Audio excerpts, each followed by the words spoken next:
Apa yang kamu suka tentang persoalan hukum? Persoalan hukum lebih ke utama. Enggak, ini. Hukum KUHP, Pak. Nah, kalau hukum sudah dengan KUHP, hukum itu hukum pidana, perdata, atau syariah gitu. Oke, kalau hukum pidana yang kamu suka, kasus apa yang kamu suka?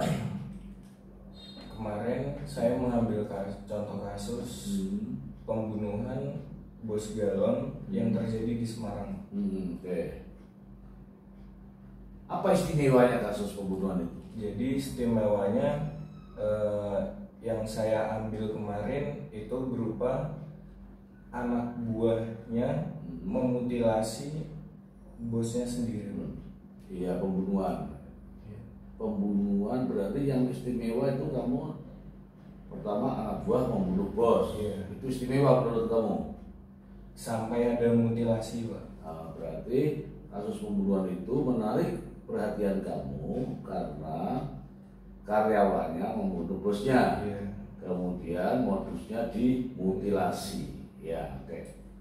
Sekarang apa yang kamu ingin tanyakan?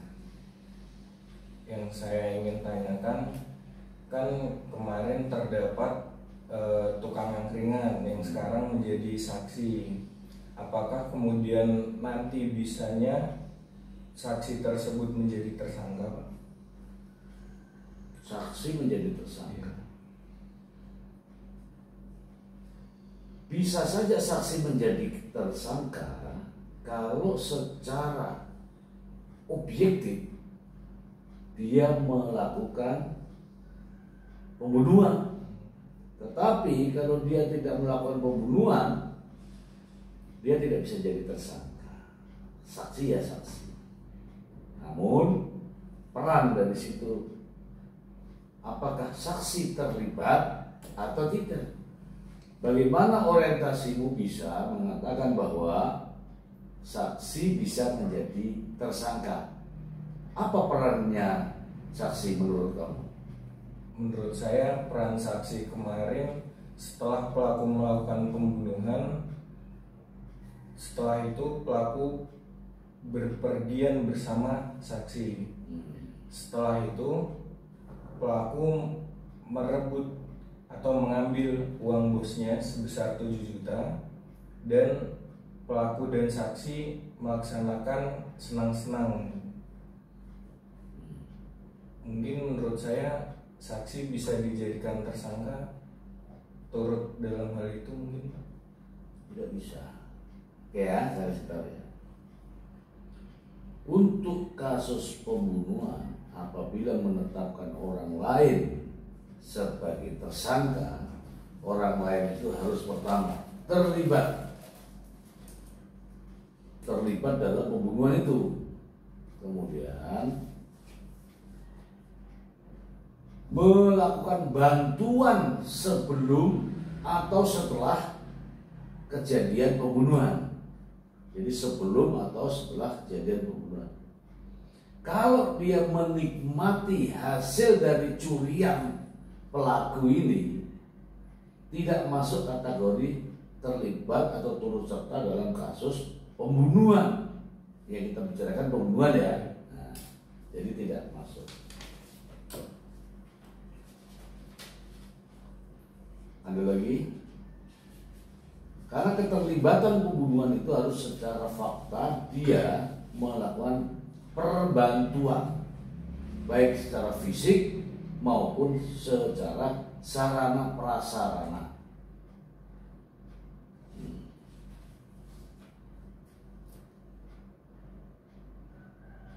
Terus apalagi yang kaitannya dengan itu? Karena itu sudah saya ini ya. Terus kamu magang berapa hari? Hampir 3 minggu. Magangnya 3 minggu. Ya harus bisa menyesuaikan ya. Karena aktivitas saya non jobkan ya. bahasanya itu menunjukkan, tetapi tetap saya memberikan pelayanan terhadap kamu dalam hal kajian-kajian ya. Oke, ada lagi? Ayo pertanyaan yang signifikan baru saya ini. Aku suka kalau kamu pertanyaan yang signifikan. Jadi kan di dalam kronologi tersebut Polrestabes Semarang menetapkan ancaman 20 tahun tuh Pak.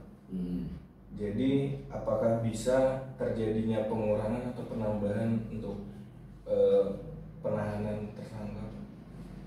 Oke. Jadi gini, pembunuhan itu ada 3 kategori.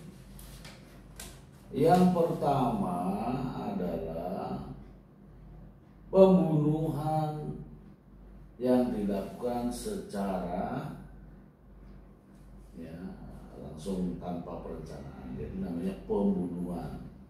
Kemudian ada yang namanya pembunuhan berencana.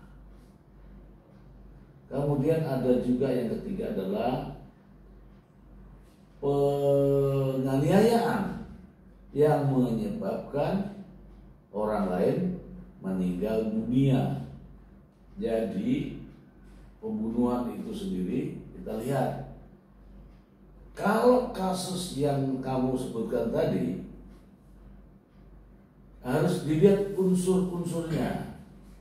Apakah melakukan perencanaan, apakah terlebih dahulu berpikir untuk melakukan pembunuhan. Kalau spontan itu 338, ancamannya 12 tahun penjara. Kalau pembunuhan berencana atau melalui dengan berpikir terlebih dahulu, itu namanya pembunuhan berencana, ancaman hukuman yang paling berat adalah seumur hidup, hukuman mati seumur hidup atau maksimal 20 tahun penjara. Pertanyaan kamu, apakah dari ancaman hukuman 20 tahun penjara itu bisa bertambah atau berkurang? Ya itu kan porsinya hakim untuk memberikan putusan. Kalau bisa bertambah, iya bisa bertambah. Tambahnya jadi hukuman seumur hidup. Berkurang, bisa berkurang, itu tergantung bagaimana penilaian hakim pada saat mengambil keputusan. Oke, nah sekarang ini kalau menurut kamu pembunuhan berencana, pembunuhan biasa, atau pembunuhan atau penganiayaan sampai meninggal dunia? Menurut kronologi kemarin pelaku sudah merencanakannya Pak. Jadi sebelum terjadi peristiwa tersebut pelaku merasa kesal terhadap korbannya, sehingga terjadilah peristiwa tersebut. Itu namanya pembunuhan berencana. Pembunuhan berencana kategorinya di 340 KUHP yang lama. Itu harus memiliki kesempatan berpikir, memikirkan saja untuk membunuh itu sudah rencana. Karena berpikir itulah sehingga dinamakan sebagai pembunuhan berencana. Oke, apalagi sudah di sini kalau saya bunuh, saya potong-potong, saya kuburkan, saya ini, ya itu namanya rangkaian daripada pembunuhan berencana. Semua tindak pidana harus dilihat dari unsur-unsur pasalnya. Apa yang dimaksud dengan unsur-unsur pasal? Itu menegaskan bahwa dia cara-cara melakukannya, ya, tahapan-tahapan perbuatannya, itulah yang dimaksud dengan unsur-unsur pidananya. Misalnya, pembunuhan berencana yang dilakukan terhadap seseorang yang dilakukan melalui perencanaan terlebih dahulu. modusnya direncanakan, kemudian melakukan pembunuhan, kemudian melakukan mutilasi, kemudian menguburkan, itulah proses daripada unsur pidana. Unsur pidana pembunuhan berencana. Nah, berbeda dengan pembunuhan biasa. Tidak ada unsur perencanaan kalau pembunuhan biasa. Gitu. Misalnya berpikir untuk membunuh, tidak, langsung begitu, katakanlah kamu mengucapkan kata-kata kotor, ya, kemudian saya tikam kamu, kemudian mati, itu pembunuhan biasa. Itu bedanya. Oke, ada lagi?